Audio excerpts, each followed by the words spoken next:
And now it is time to move to intellectual property news, my favorite segment for sure. Today, we're going to be talking about trademarks. And we never mix passage to profit and religion, but today is an exception. There's a new pope. I'm not Catholic, but I am from Chicago, just like the new pope is. So we're solid there. It turns out that ever since the Pope got, I guess they get anointed, right? Is that what happened? Chosen. I'm They not get chosen? I forget what they call it. The white smoke goes up. Right.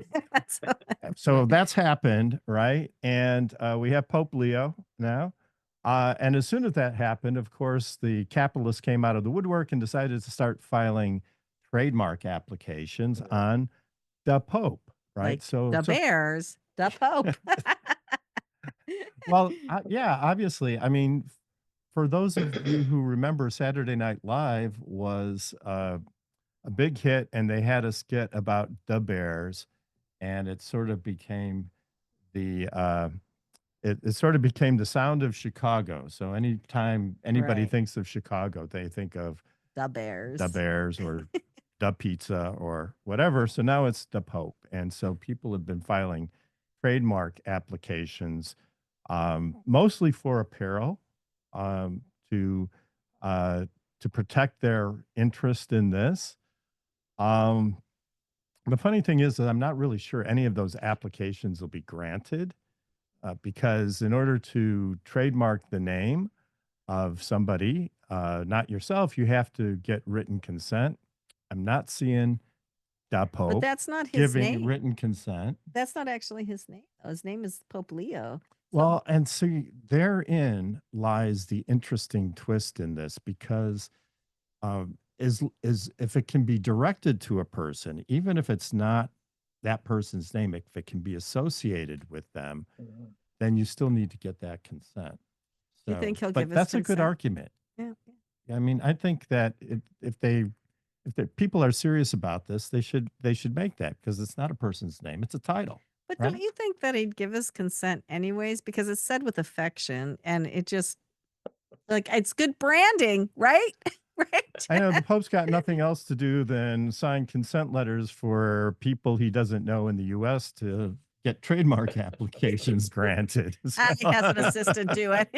One of those altar boys. But, you could go to his brothers, one of his brothers, and maybe ask them, I Yeah, don't he know. became famous too. Yeah.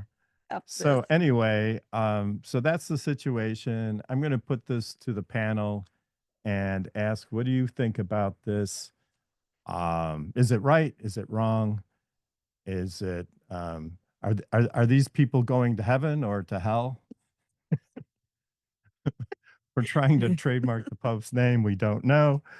Uh, so Rick, what are your thoughts on this? I love entrepreneurs just being entrepreneurs. So I love the fact that people are being creative, and I mean it's really what our economy, what a capitalist economy is built on, is capitalizing on opportunity. So I love the whole the Bears skit anyway. So the Pope just takes it to another level. So I love it. It's awesome. Well, I appreciate that. And even if they don't get the trademark, they can still sell the merchandise. And the fact is, the only people who can stop them are the Vatican. So Yeah.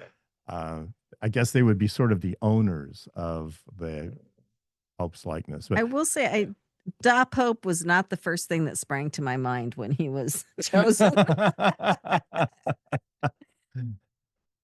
not me either. And David and Monica, what are your thoughts going into this?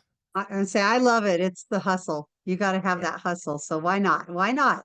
Yeah. And I grew up Catholic, went to Catholic school, graduated from Catholic school, and I would say I can't imagine that there isn't a priest, pope, cardinal that wouldn't think that this is, a good, fun way to engage people with his church, with his message.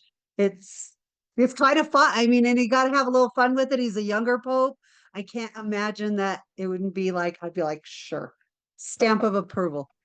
Yeah. Exactly. As long as it's not blasphemous, Yeah, yeah. it's all right. Yeah. Or Uh, utilizing his image in the logo or design. I mean, that I think that takes it to the next level. But obviously, Monica and I, having loosely associated our restaurant and our coffee liqueur brand with a 30-year-old movie, have a little bit of experience in that, I'm that like, realm do it, as well. do it, hustle. Maybe they could put a bear up dressed in his robes. Well, Absolutely. that's There There you, you you go. just gave That away takes it to the the- marketing idea of the century there. There you Just go. kidding. The Bears love the Pope. Right. Well, and for all of those people who don't know who the Pope is, this is more advertising and getting the word out Yeah. there. So Jed is next. Jed, so what about you? You're the branding expert. Do you think this was like a well thought out branding strategy like you advocate? Probably not, but it's opportunistic and there's a first mover's advantage. If the Pope wanted to lean into this, I think it would make him even more effective and beloved by more people. Yeah. It would Yeah. show a sense of humor, right? Like Sense you of could humor and doesn't take himself too seriously. And if he were to hold up this shirt or celebrate it somehow in an appropriate way, I think it would just expand his ministry and make him even more impactful in people's lives and the church. we'll see what happens, I We'll guess. see what happens. It is pretty funny. It is pretty funny. And if you have a trademark that you want to protect, Gearhart Law works with entrepreneurs worldwide to help them protect their brands and their technology through patents. You can go to our website, learn more about patents.com or learn more about trademarks.com, and download a free white paper that explains the patent and trademark process, or you can book a consultation with a Gearhart Law attorney.